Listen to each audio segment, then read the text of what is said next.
Hello student, मैं उमेश पांडे आप सभी लोगों का अपने इस यूट्यूब चैनल जिसका नाम है यूबिन्स क्लासेस में स्वागत करता हूं।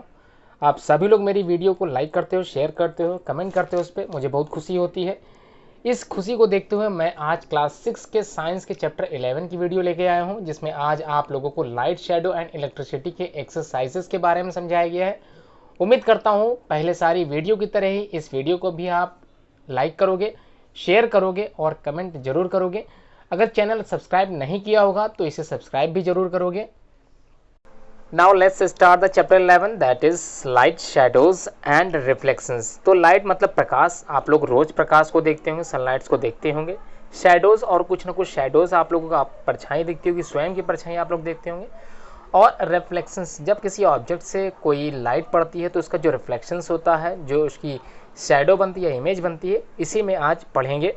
तो एक्सरसाइज का जो पहला क्वेश्चन है इसको थोड़ा समझ लेते हैं। Rearrange the boxes given below to make a sentences that helps you understand opaque object. Opaque object क्या होता है? ऐसे ऑब्जेक्ट जो किसी लाइट जब उन पर पड़ती है तो क्या बनाते हैं? अपनी परछाई बनाती हैं। तो ओपेक ऑब्जेक्ट्स मेक शैडोज। तो आपके सामने जो वर्ड्स दे रखे हैं, या फिर ये समझ लें कि इन बॉक्सेस में जो वर्ड्स लिखे हुए हैं इनको आपको रीअरेंज करना है और एक ऐसा सेंटेंस बनाना है। यहाँ पे लिखा हुआ है टू मेक अ सेंटेंस बनाना that helps us to understand opaque object. तो ओपेक ऑब्जेक्ट को अच्छे से समझा सके ऐसा सेंटेंस आपको बनाना है। तो आप लोगों ने ध्यान से देखा होगा इसमें क्या है, ओपेक ऑप्शन को लिखने के लिए या फिर ओपेक जो शब्द है उसको पूरा लिखने के लिए इस बॉक्स को हमने क्या किया, यहाँ पे अरेंज किया। तो ऑप्शन स्पेलिंग क्या बनी? OPAQ। और ओपेक की स्पेलिंग क्या होती है? QUE। तो QUE इसका मतलब बाकी जो वर्ड है वो हमको कहाँ मिला? यहाँ पे मिला, इसको यहाँ लगा देंगे। अब यहाँ पर O है, इसका मतलब नेक्स्ट जो आएगा वो ऑब्जेक्ट होगा। तो O हो गया, उसके बाद BGECT, तो यहाँ पे अरेंज कर दिया। अब ऐसा जो शब्द हो जिसमें S लगा हो वहाँ पर क्या लगाना? ऑब्जेक्ट हो गया। और देखते हैं ऑब्जेक्ट टी वाला किस में मिल गया? टी वाला इसमें मिल गया तो टी इसमें लगा दिया। अब लास्ट में M आ रहा तो इसका मतलब मेक, क्या आएगा इसमें? मेक आ जाएगा। मेक क्या? शैडोज। तो शैडोज, ठीक है, शैडोज का मतलब यहाँ से आपने ये वाला उठा दिया और यहाँ से लास्ट में इसको लगा दिया। तो ये थी रीअरेंज द वर्ड पजल थी एक तरह की, जिसको आपको तैयार करना था, एक सेंटेंस बनाना था जिसमें आप लोग बता सकें कि ओपेक ऑब्जेक्ट्स मेक शैडोज। तो समझ में आ गया होगा। नेक्स्ट क्वेश्चन देखते हैं।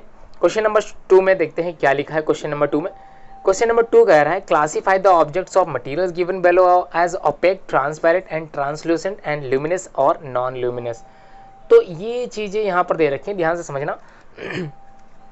Opaque object, transparent object, translucent object या फिर ल्यूमिनस और नॉन ल्यूमिनस।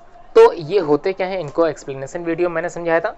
तो ओपेक ऑब्जेक्ट अभी आप लोगों ने पढ़ा था, ऐसे ऑब्जेक्ट जो क्या करते हैं? Make shadow. शैडो मतलब परछाई को तैयार करते हैं, या फिर ये कह लें उन पर जब प्रकाश पड़ता है तो वो आर पार अपना जो प्रकाश उन पर जो पड़ा है वो पार जाने नहीं देते, जिस वजह से उनकी इमेज जो होती है, उनकी जो शैडो होती है वो सामने पड़ जाती है। तो ये हो गया ओपेक ऑब्जेक्ट। ट्रांसपेरेंट ऐसे ऑब्जेक्ट होते हैं जिसमें लाइट पूरी तरह से गुजर जाती है या फिर आर पार हम लोग आसानी से देख सकते हैं।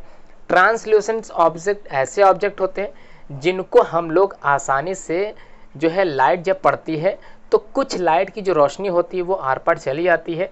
जैसे आप लोगों ने देखा होगा एक पेपर पे अगर कोई ऑयल गिर जाए तो उस ऑयली पेपर को अगर आप लोग लाइट शैडो से अगर दिखाएंगे, लाइट उस पर फोकस करेंगे तो कुछ लाइट आर पार चले जाएगी। बिल्कुल ऐसे ऑब्जेक्ट को हम लोग बोलते हैं ट्रांसल्यूसेंट ऑब्जेक्ट।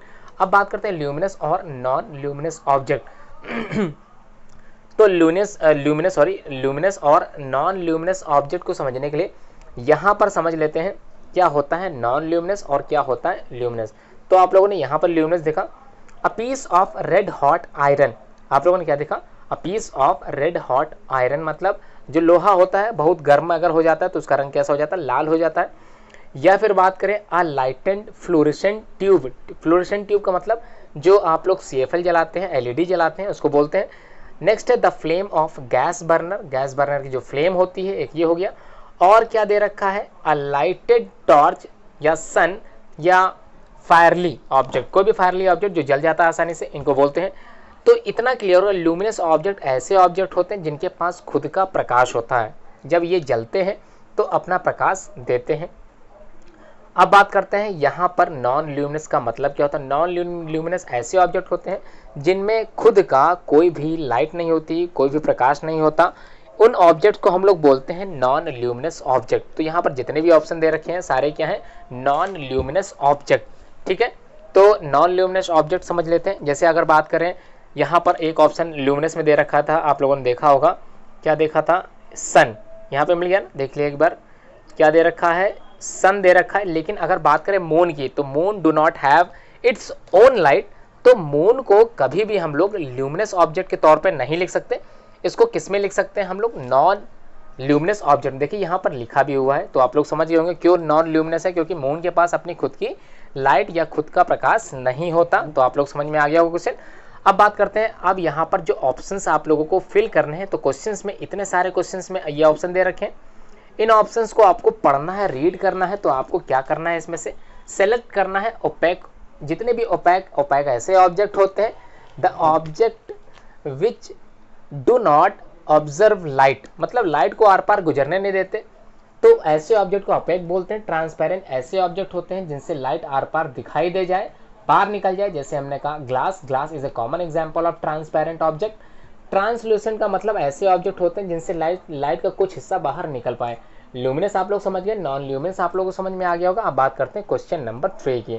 क्वेश्चन नंबर 3 में सिंपल पूछा गया, can you think of creating a shape that would give a circular shadow if held in one way and a rectangular shadow if held in another way. तो आप लोगों को क्या करना है, एक क्रिएट करना है शेप जो बिल्कुल सर्कुलर शैडो की तरह हो, अगर आप उसको किसी भी वे में रख दें, है ना। एंड ए रेक्टेंगुलर शैडो तैयार करना है if held in another way, किसी भी वे में रखा जाए तो इस तरह का उस पर जो है उसकी शो करे, क्रिएट बन जाए। तो a cylinder object can cast shadow in 2 ways. तो सिलेंडर का मतलब ऐसा ऑब्जेक्ट जो खोखला होता है, सिलेंडर की तरह होता है। When the 2 circular views faces the shining object, कोई भी shining object a circular shape shadow is found बन जाता है। When its curve side faces the shining object its cast a rectangular shadow. तो आप लोगों ने देखा होगा कुछ इस तरह से होता है होलो शेप स्ट्रक्चर। ये हो गया क्या, ये एक सिलेंडर ऑब्जेक्ट है। तो आप लोगों को दिखाई दे गया होगा, बिल्कुल एकदम सिलेंडर ऑब्जेक्ट है। अब इसमें क्या करना है, आपको क्रिएट करना है, ए शेप बनाना है that would give a circular shadow. तो सर्कुलर शैडो आपको दिख गया। और क्या करना है, if held in one way and a rectangular shadow if held in another way. इसको आप जैसे जैसे रखेंगे उस हिसाब से इसकी जो परछाई पड़ती है वो क्या होगी, कभी रेक्टेंगुलर शेप में बनेगी, कभी सर्कुलर शैडो में बनेगी। तो आप लोग घर पे बैठ के इसकी क्या करेंगे, प्रैक्टिस करेंगे, एक बार एक्सपेरिमेंट करके देखेंगे। क्वेश्चन नंबर 4 क्या कह रहा है, ये देख लेते हैं। क्वेश्चन नंबर 4 में कहा है, इन अ कंप्लीटली डार्क रूम, किसी अंधेरे वाले रूम में, if you hold up a mirror in front of you, अपने सामने कोई एक मिरर रखते हैं, कोई शीशा रखते हैं, will you see a reflection of yourself in the mirror, क्या अपने आप को देख पाएंगे उस समय। तो no to see the reflection source of light is required. Light जो होनी चाहिए वो रिक्वायरमेंट होती है किसी भी शेडो को बनने के लिए, तो रिफ्लेक्शन मस्ट होगा। अगर लाइट नहीं होगी तो शेडो कभी भी नहीं बन पाएगा। या फिर ये कह ले कि अगर लाइट नहीं है तो आप उसकी परछाई नहीं फोकस कर पाओगे कहीं पर भी। We can see only in the presence of light, जो कि आपको सिर्फ और सिर्फ शेडो दिखाई देगा in the presence of light. Light होना मस्ट है। तो the last question of this chapter that is question number 4।